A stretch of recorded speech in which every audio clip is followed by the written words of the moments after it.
Hi hello மக்களே, எம்மாந்தண்டி கடவுள் இயேசு ஏன் உங்களுக்காகவும் எனக்காகவும் இந்த உலகத்துல மனுஷனா பிறக்கணும்? ஏதோ ஃபன்னுக்காகவா, இல்ல என்டர்டைன்மெண்ட்காகவா, இல்ல சரி நம்ம மக்களை போய் பார்த்துட்டு வரலாம் அப்படின்றதுக்காகவா, இல்ல எல்லாரும் நினைக்கிற மாதிரி மதத்தை உருவாக்குறதுக்காகவா, இல்ல எல்லாரும் கம்ப்ளைண்ட் பண்ற மாதிரி மதத்தை மாத்துறதுக்காகவா? இந்த மாதிரி 1000 தவறான ரீசன்ஸ் இருந்தாலும் எது உண்மையான ரீசன்ஸ்? அந்த ரீசன்ஸ்ல ஒரு 10 முக்கியமான ரீசன் என்னன்றது தான் நம்ம இன்னைக்கு இந்த வீடியோல பார்க்க போறோம். ஃபர்ஸ்ட், காடுக்கும் நமக்கும் இடையில பாவம்ன்ற ஒரு தடுப்பு சுவர் இருந்துச்சுங்க.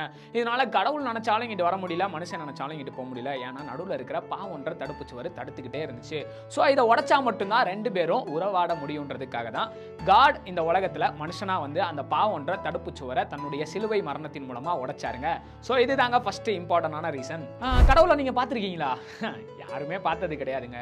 ஸோ அவர் அன்பானவரா, இல்லை நல்லவரா, கெட்டவரா, உண்மையானவரா, இல்லை கோவப்படுறவரா இப்படின்னு சொல்லி எதுவுமே நமக்கு தெரியாதுங்க. ஸோ அவர் எப்படிப்பட்டவர், அவரோட கேரக்டர் என்னன்னு சொல்லிட்டு நமக்கு டிஸ்பிளே பண்ணி காமிக்கிறதுக்காக தான், அதாவது நமக்கு ஷோ பண்ணுறதுக்காக தான் கடவுள் இந்த உலகத்தில் மனுஷனாக பிறந்தாருங்க. அடுத்ததா, தப்பு செஞ்சா தண்டனை இருக்குது மக்களே. நம்ம செஞ்ச பாவத்துக்கெல்லாம் கண்டிப்பாக பனிஷ்மெண்ட்னு ஒன்று இருக்குது மக்களே. ஸோ இந்த பனிஷ்மெண்ட்னால நம்மளால கடவுள்கிட்ட நெருங்கி சேர முடியாது. ஸோ இந்த பனிஷ்மெண்ட்டை அவர் தாமலை ஏற்றுக்கிறதுக்காக தான் இந்த உலகத்தில் மனுஷனாக பிறந்தாரு. 2000 வருஷத்துக்கு முன்னாடி சிலுவையில் உங்களுக்காகவும் எனக்காகவும் அந்த பனிஷ்மெண்ட்டை அவரே ஏற்றுக்கிட்டாருங்க. ஸோ இதுக்காக தான் அந்த இயேசு கிறிஸ்து இந்த உலகத்தில் மனுஷனாக பிறக்கணுங்க. நெக்ஸ்ட், நம்ம இப்படி தான் வாழணும், இப்படி தான் வாழக்கூடாதுன்னு நிறைய பேர் நிறைய இதை சொல்லியிருக்கிறாங்க. ஆனால் யாருமே வாழ்ந்து காமிச்சது கிடையாதுங்க. ஸோ இப்படி தான் வாழணும், இப்படி தான் வாழக்கூடாதுன்னு சொல்லி நெறிமுறைகளை சொல்லி கொடுத்து அப்படி வாழ்ந்து காமிச்சு நமக்கும் இப்படி தான் வாழணுன்ற வழிமுறைகளை சொல்லி கொடுக்கறதுக்காக தான் அந்த இயேசு கிறிஸ்து இந்த உலகத்தில் மனுஷனாக பிறந்தாருங்க. நெக்ஸ்ட், முதல் மனுஷங்களான ஆதாமும் ஏவாளும் கடவுள்கிட்ட இருந்தப்ப ரொம்ப சந்தோஷமா நிம்மதியா, ஏன் அவரை போலவே அதாவது தேவசாயலா இருந்தாங்கங்க. ஆனா என்ன, பாவம் செஞ்சதுனால இது எல்லாமே போயிருச்சு. மொத்த மனு குலமுமே இதை இழந்து போயிருச்சுங்க.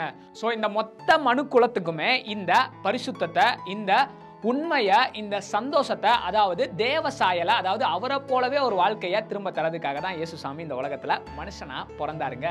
நெக்ஸ்ட், சாத்தான்ற அநீதியை அழிச்சு இயேசுன்ற நீதியை நிலைநாட்ட தான் இந்த உலகத்துல இயேசுசாமி பிறந்தாருங்க. இன்னும் புரியலையா? சிம்பிளா சொல்றேன். அதாவது கடவுளோட கவர்மெண்டை இந்த உலகத்துல ஸ்டார்ட் பண்றதுக்காக தான், அதாவது கண்ணுக்கே தெரியாத அன்புனால கட்டப்பட்ட ஒரு அழகான கவர்மெண்ட்டை இந்த உலகத்துல ஸ்டார்ட் பண்றதுக்காக தான் இயேசுசாமி இந்த உலகத்துல மனுஷனா பிறந்தாருங்க. ஸோ நெக்ஸ்ட், நம்மளோட கஷ்டம், கவலை, வேதனை, வருத்தம் இது எல்லாத்தையுமே ஏற்றுக்கிறதுக்கு யாருமே இல்லைங்க. ஸோ இது எல்லாத்தையுமே ஏற்றுக்கிட்டு நமக்கு ஒரு பீஸ்ஃபுல்லான நிம்மதியான வாழ்க்கையை தரதுக்காக தான் இயேசுசாமி இந்த உலகத்தில் மனுஷனா பிறந்தாருங்க. ஸோ நெக்ஸ்ட், நம்ம எல்லாருமே பாவன்ற புதைக்குழிக்குள்ள மாட்டிக்கிட்டு ஐயோ என்னால் பரிசுத்தமாக வாழ முடியலையேன்னு சொல்லி ரொம்ப கஷ்டப்பட்டுக்கிட்டு இருந்தோங்க. ஸோ அதுலேருந்து நம்மளை காப்பாற்றி, அதாவது பாவ அடிமைத்தனத்துலேருந்து நம்மளை காப்பாற்றி நம்மளை பரிசுத்தமாக ஒரு வாழ்க்கையை வாழ வைக்கிறதுக்காக தான் இயேசுசாமி இந்த உலகத்தில் மனுஷனா பிறந்தாருங்க. நெக்ஸ்ட், மரணத்துக்கு அப்புறம் ஒரு வாழ்க்கை உங்களுக்கும் எனக்கும் இருக்குது மக்களே. அதாவது செத்ததுக்கு அப்புறம், அதாவது நரகத்துக்கு போகிறோமா இல்லை சொர்க்கத்துக்கு போகிறோமா அப்படின்றது ரொம்ப ரொம்ப முக்கியமான ஒரு கேள்வி.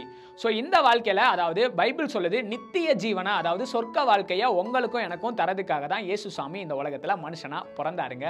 லாஸ்டா அவர் நம்ம மேலே வச்ச அன்பு எவ்வளோ பெருசுன்னு உங்களுக்கும் எனக்கும் காமிக்கிறதுக்கு தாங்க இந்த உலகத்தில் மனுஷனாவே பிறந்தாருங்க. ஸோ ஏதோ ஃபன்னுக்காகவோ, இல்லை என்டர்டைன்மெண்ட்காகவோ, இல்லை மதத்தை மாற்றுறதுக்காகவோ, இல்லை மதத்தை உருவாக்குறதுக்காகவோலாம் இயேசுசாமி இந்த உலகத்தில் பிறகுறாங்க. உங்களையும் என்னையும் பாவன்ற குழிக்குள்ள மாட்டிக்கிட்ட உங்களையும் என்னையும் தூக்கி விட்டு உங்களுக்கும் எனக்கும் பரிசுத்தமான, சந்தோஷமான, ஆறுதலான, நிம்மதியான ஒரு வாழ்க்கையை தரதுக்காக தான் இயேசுசாமி இந்த உலகத்தில் மனுஷனா பிறந்தாருங்க.